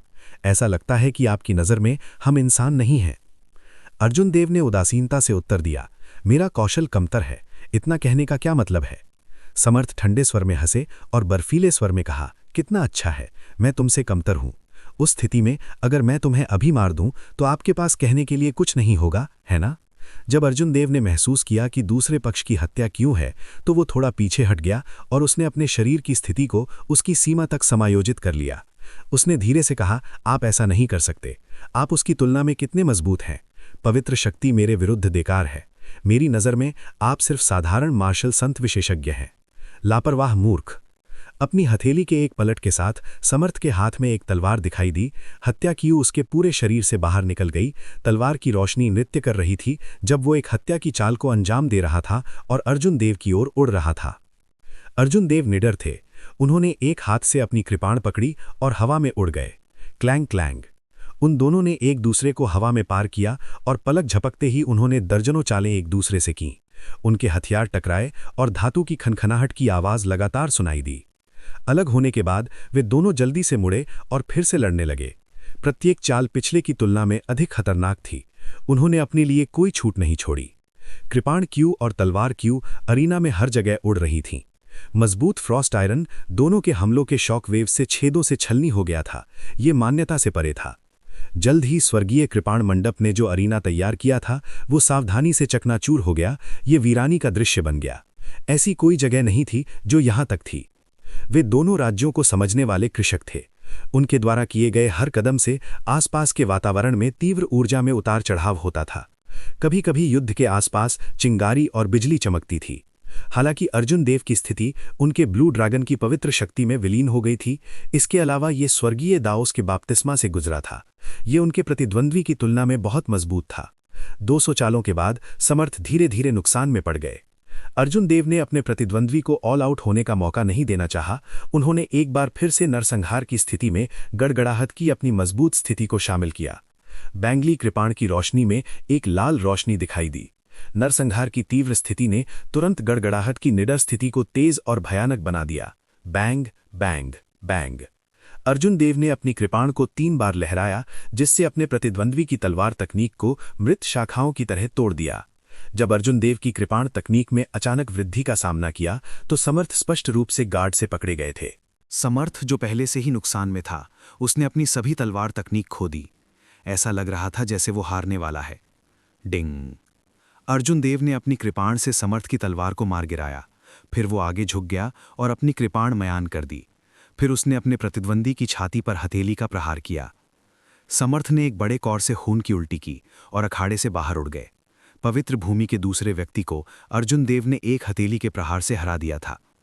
वरिष्ठ भाई समर्थ, मंच पर दो पवित्र भूमि महिला शिष्यों ने कहा। उन्होंने उड़ान भरी और समर्थ को पकड़ लिया। दोनों लड़कियों द्वारा समर्थ की चोटों का इलाज करने के बाद उन्होंने कुछ नहीं कहा। उन्होंने बस अपनी तलवारें निकाली और अर्जुन देव पर हमला करते हुए अखाड़े में उड़ गए। अर्जुन देव ने मंद मंद मुस्कुराते हुए कहा, अगर एक पर्याप्त नहीं है तो आप दोनों एक साथ हमला करते हैं। हालांकि यदि आप पर्याप्त मजबूत नहीं हैं तो अधिक लोगों के होने का क्या मतलब है? का अर्जुन देव ने फिर से लूनर शैडो कृपाण को खींचा और blue dragon cloud soaring art को निष्पादित किया। फिर उन्होंने विंड वॉक शूज को सक्रिय कर दिया। मूल रूप से अर्जुन देव की हेवन रैंक मूवमेंट तकनीक ने पहले से ही उन्हें नियमित काश्तकारों की तुलना में बहुत तेज होने की अनुमति दे दी थी। अब विंड वॉक शूज और क्लियर विंड रोब्स के साथ उनकी गति 30% बढ़ गई, जो मार्क 2 तक पहुंच गई।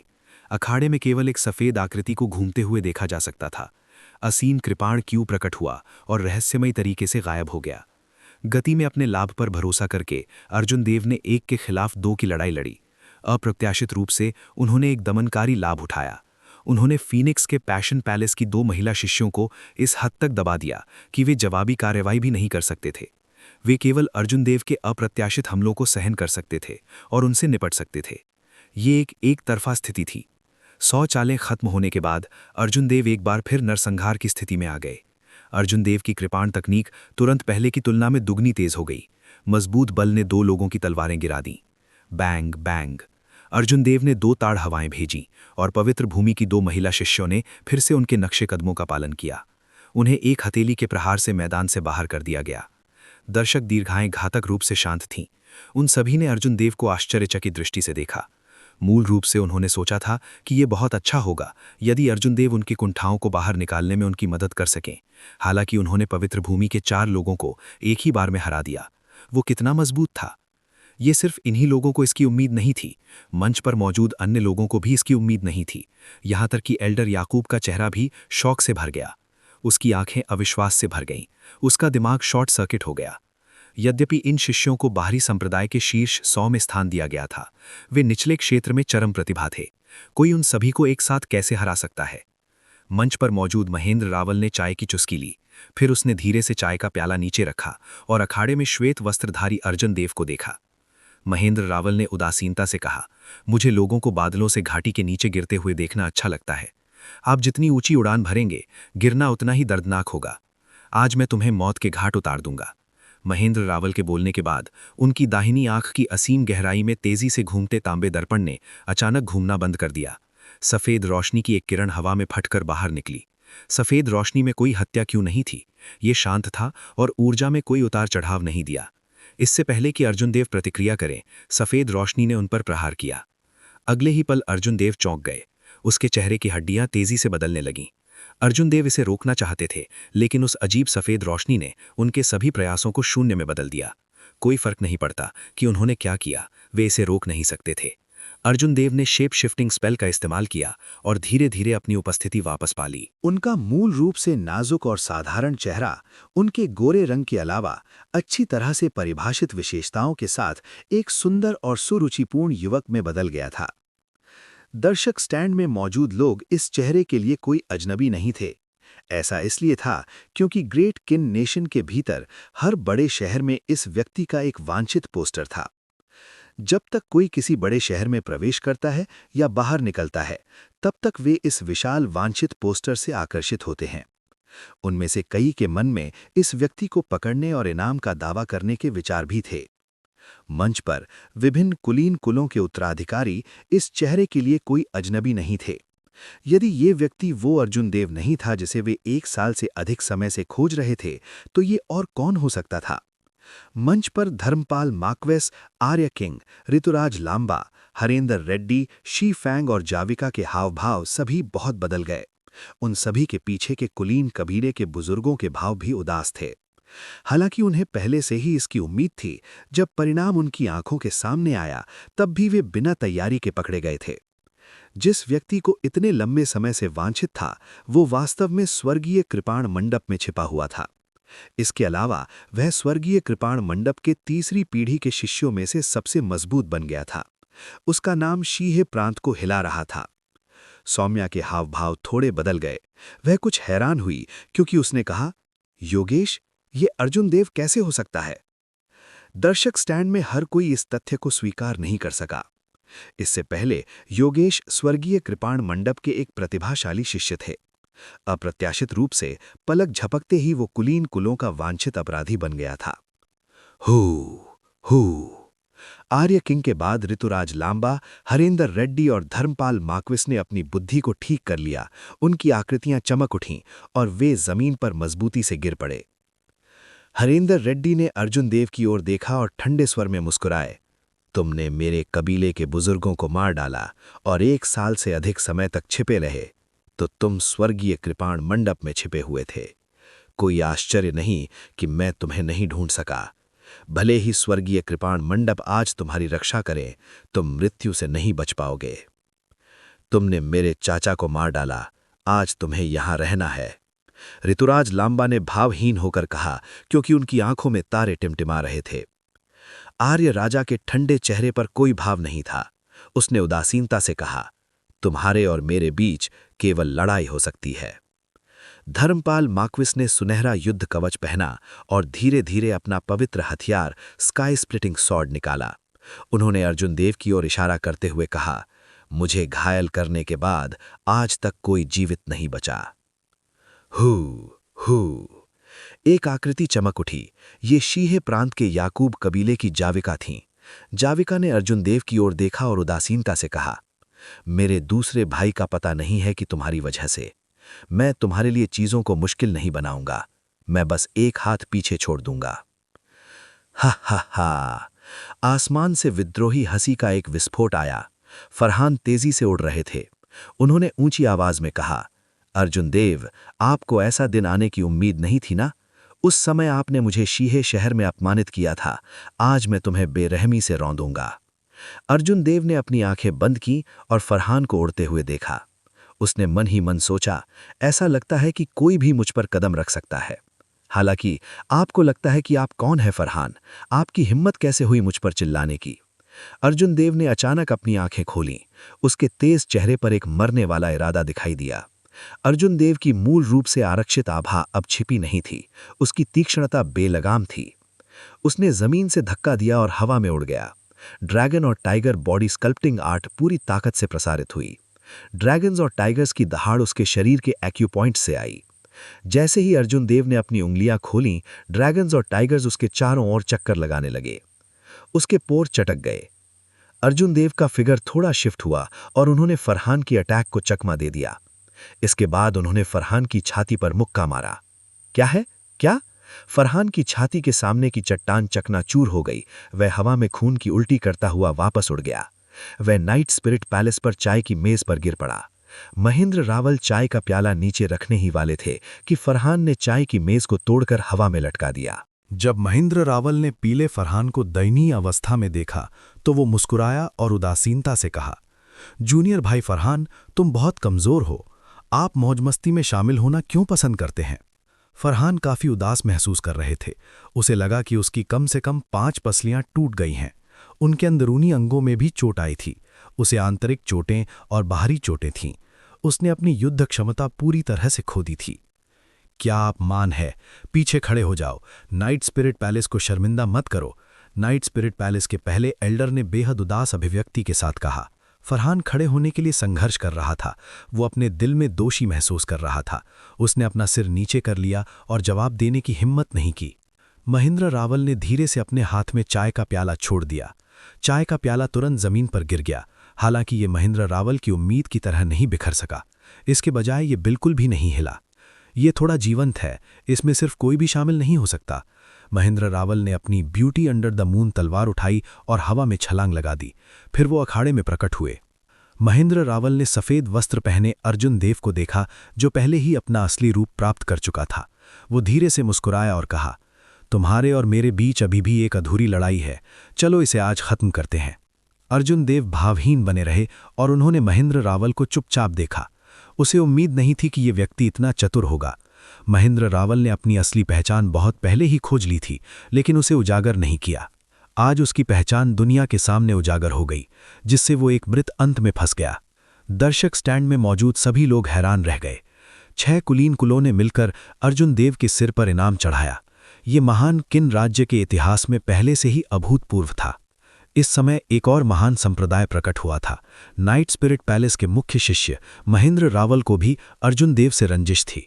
यदि वो इस तथ्य को शामिल करता कि उसने अभी अभी पवित्र भूमि के लोगों को घायल किया था, तो वो पवित्र भूमि को भी नाराज कर देता। भविष्य में निश्चित रूप से इस तरह के साहस वाला कोई और व्यक्ति नहीं होगा। यहाँ तक कि स्वर्गीय कृपाण मंडप भी अर्जुन देव की रक्षा करना चाहता हो तो उन्हें ऐसा करने से पहले 2 बार सोचना होगा।